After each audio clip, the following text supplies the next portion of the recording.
आज हम बीए प्रथम वर्ष के भूगोल के विद्यार्थियों के लिए राजस्थान के भूगोल के अंतर्गत, जैसे कि कल हम राजस्थान के वनस्पति का अध्ययन कर रहे थे, राजस्थान में वनों का वितरण आज हम उसके अंतर्गत अध्ययन करेंगे। राजस्थान में प्राकृतिक वनस्पति 3 प्रकार की पाई जाती है: वन, घास और मरुस्थलीय वनस्पति।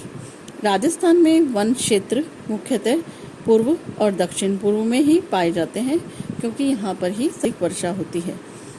इसके अंतर्गत अलवर, भरतपुर, सवाई माधोपुर, कोटा, बूंदी, चित्तौड़गढ़, झालावाड़, बांसवाड़ा, उदयपुर, डूंगरपुर और सिरोही जिले सम्मिलित किए जाते हैं।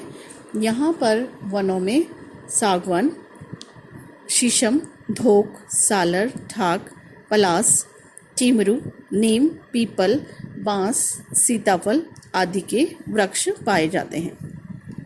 जोधपुर, जयपुर, अजमेर, टोंक आदि जिलों में वन बिखरे हुए पाए जाते हैं।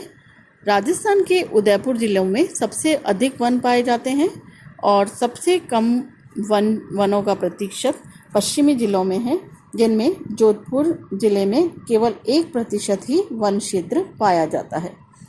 चूरू, गंगानगर, बाड़मेर क्षेत्रों में वनों का जो प्रतिशत है वो नगण्य है और पहाड़ियों के उत्तरी सिरों पर और ढालों पर घनी वनस्पति पाई जाती है।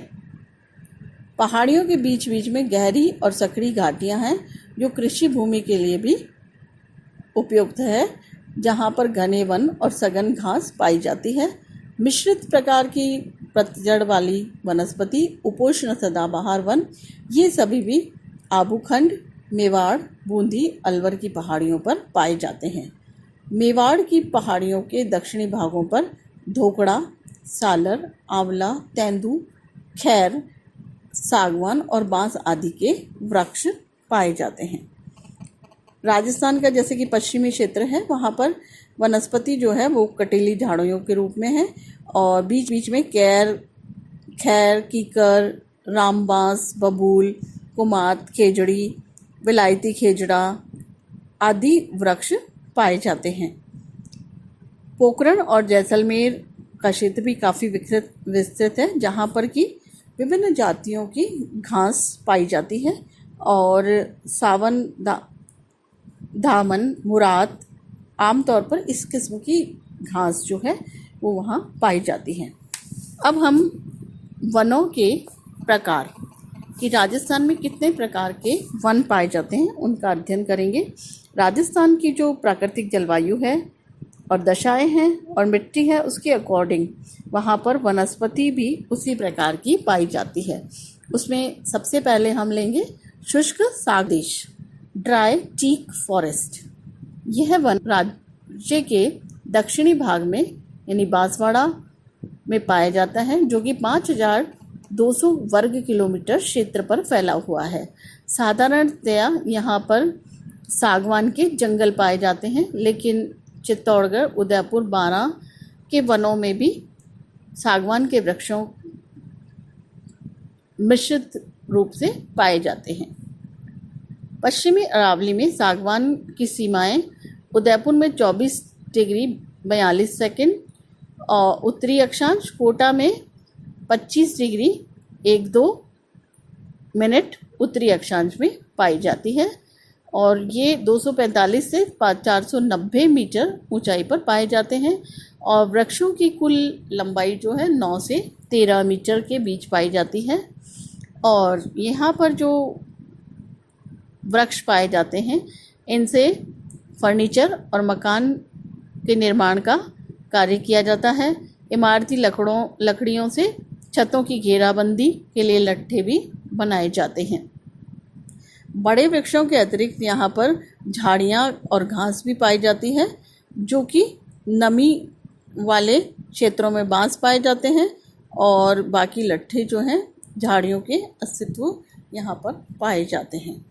सेकंड है उत्तरी उष्णकटिबंधीय शुष्क पतझड़ वाले वन, ड्राई डेसिडियस फॉरेस्ट।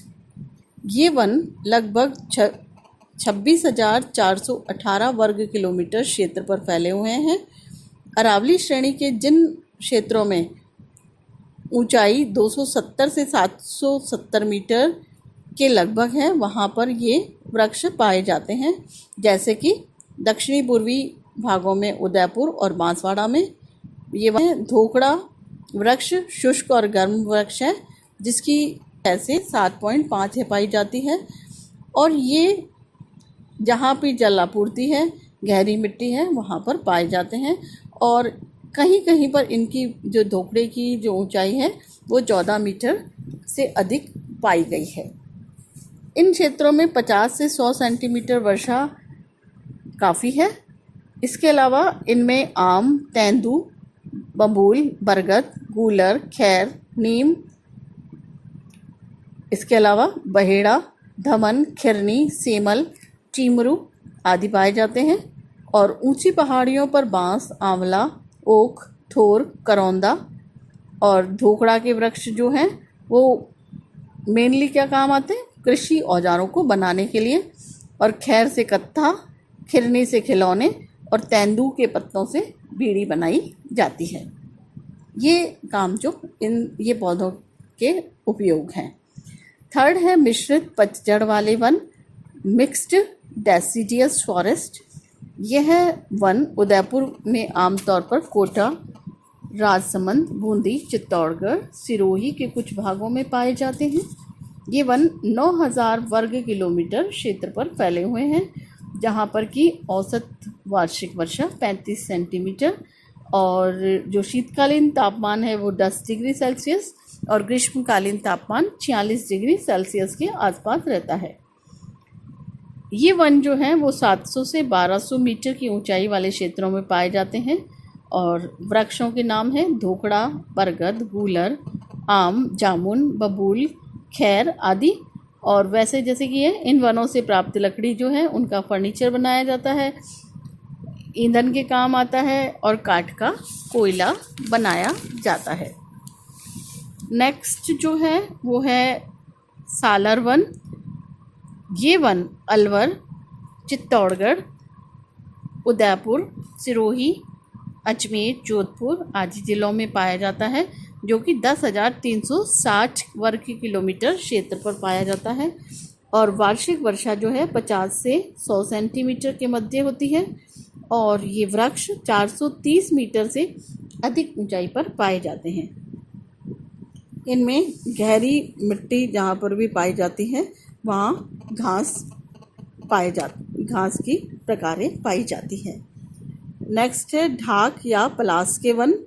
ये नदी घाटियों में सागवान के वृक्षों के साथ पाए जाते हैं। जैसा कि मैंने पहले बताया, सामान्यतः बहेड़ा, महुआ, सफ़ेद सिरिस, करंज, गूलर, पारस, पीपल आदि वृक्षों के साथ ये वृक्ष पाए जाते हैं। नेक्स्ट है उष्णकटिबंधीय कांटेदार वन, ट्रॉपिकल थॉर्न फॉरेस्ट। ये जो हैं मुख्य रूप से जोधपुर, बीकानेर, बाड़मेर, पाली, सीकर, अजमेर, जयपुर, दौसा, झुंझुनू, नागौर आदि जिलों के मैदानों में। इसके अलावा निम्न पहाड़ी भागों में जो उबड़ खुबड़ भाग है, जहाँ पर की औसत वर्षा 25 से 50 सेंटीमीटर के मध्य होती है।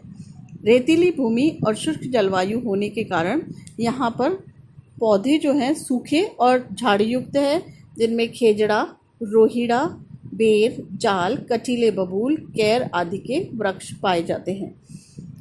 इसके अलावा यहाँ पर जो खेजड़ा है वो सबसे उपयोगी पौधा है और यहाँ पर ये जो है ईंधन के लिए कोयला, काठ का कोयला, लकड़ी का कोयला बनाने के काम आता है। इन वनों में गोंद के चमड़ा रंगने वाले पदार्थ, चौपायों के लिए चारे और पत्तियों की भी आवश्यकता का ये पूरा करते हैं। इसके अलावा रीठा भी इन क्षेत्रों से प्राप्त होता है। रीठा यानी जो प्राचीन काल में कपड़े धोने के लिए, जो ऊनी कपड़े होते थे उनको धोने के लिए, और कुछ महिलाएं अपने बालों को धोने के लिए भी रीठे का उपयोग करते हैं। नेक्स्ट है उपोष्ण कटिबंधीय सदाबहार वन, सब ट्रॉपिकल एवरग्रीन फॉरेस्ट। आबू पर्वत के चारों ओर लगभग 32 किलोमीटर के क्षेत्र पर 1070 मीटर से 1375 मीटर की ऊंचाई पर ये वन पाए जाते हैं। वार्षिक वर्षा जैसा कि है यहाँ पर 150 सेंटीमीटर से अधिक होती है।